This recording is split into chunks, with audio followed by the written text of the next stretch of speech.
C'est une grande figure du théâtre tombée peu à peu dans l'oubli. Gabrielle Dorzia, comédienne du XXe siècle, originaire d'Épernay, a pourtant marqué son époque. Aujourd'hui, malgré un théâtre à son nom, son souvenir s'efface, mais une pièce est en préparation pour faire revivre son parcours et sa mémoire. Troisième épisode de notre série sur les personnages illustres de Champagne-Ardenne avec Cécile Banazik et Anthony Capra. Gabrielle Dorzia, une première. Bonjour, mademoiselle. Ah, la télévision, c'est vrai. Je vous avais oublié. Non mais entrez, je vous en prie. Vous savez, c'est la dernière fois. Non, c'est très sérieux. C'est la toute dernière fois. Toute dernière fois que Gabrielle Dorzia, comédienne sparnassienne, évoque ses 60 années de carrière, commencée début 1900. Une carrière que découvre avec admiration Camille Berthelot, elle aussi originaire d'Épernay. Elle va faire revivre cette grande dame dans ce théâtre connu sous le nom de Salmanazar, mais qui s'appelle en réalité Théâtre Gabrielle Dorzia. On va faire voyager le spectateur dans le théâtre Gabrielle Dorzia. Il sera accompagné par Gabrielle qui va leur raconter son histoire, sa carrière, etc. Et on va être en dialogue avec Gabrielle qui va pouvoir être comme ce fantôme du théâtre, mais incarné vraiment.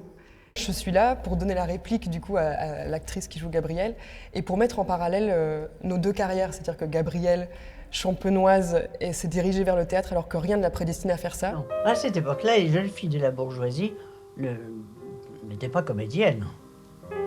C'était le déshonneur dans une famille. Alors ma mère n'aimait pas du tout ça, elle aurait voulu vous voir mariée avec une tripotée d'enfants. Contre toute attente, Gabrielle Dorzia quitte Épernay à 17 ans.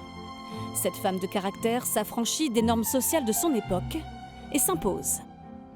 Elle va avoir une carrière immense, elle va jouer avec les plus grands, mais la plupart du grand public l'a complètement oubliée, alors que c'est une des plus grandes actrices de sa génération. Bon après, c'est peut-être un peu subjectif, mais, mais elle a une carrière gigantesque. Elle a joué dans je ne sais plus combien de pièces, peut-être une 60aine de pièces, presque autant de films. Elle a une carrière à l'international, aux États-Unis, elle a fait énormément de tournées. Elle a été très appréciée aussi des Américains. À son actif, pas de premier rôle, mais des personnages secondaires très forts, salués par les critiques et des artistes comme Colette. Son long pas élastique, sa majesté et sa grâce corporelle sont d'un fauve de grande race. Elle a une manière admirablement mesurée de passer toute mesure. Un rôle marquera sa carrière, celui de Tante Léo, dans le film Les Parents Terribles de son grand ami Jean Cocteau. Je viens d'apprendre, madame, que Gilles, chargé de je ne sais quelle commission, a fait ce matin une visite au docteur. Et c'est pourquoi je suis ici. Que vous soyez la maîtresse de cet individu, c'est votre affaire.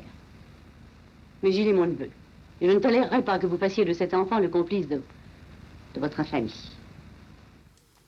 C'était le plus beau rôle qui, je crois, qui a été écrit depuis longtemps, le rôle le plus complet.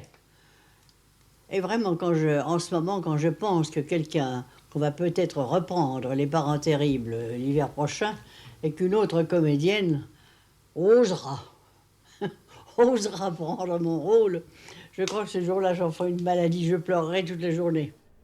Camille Berthelot a trouvé en Gabrielle Dorzia une source d'inspiration intarissable. On a l'impression qu'elle a tout vécu.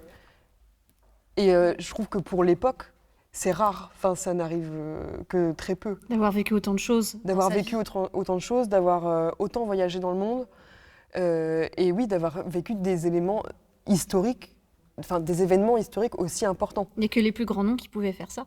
Oui, voilà. Et donc ce qui fait que Gabrielle Dorzia est un grand nom. Cette comédienne mettra fin à sa carrière en 1958, après 2 années à la Comédie Française. On m'a assez vu. Il vaut mieux partir en beauté comme ça maintenant. Les gens me disent « Oh, mais comme vous avez tort, vous auriez dû rester, vous devriez continuer. » Alors je bois du lait, je suis ravie, je suis enchantée.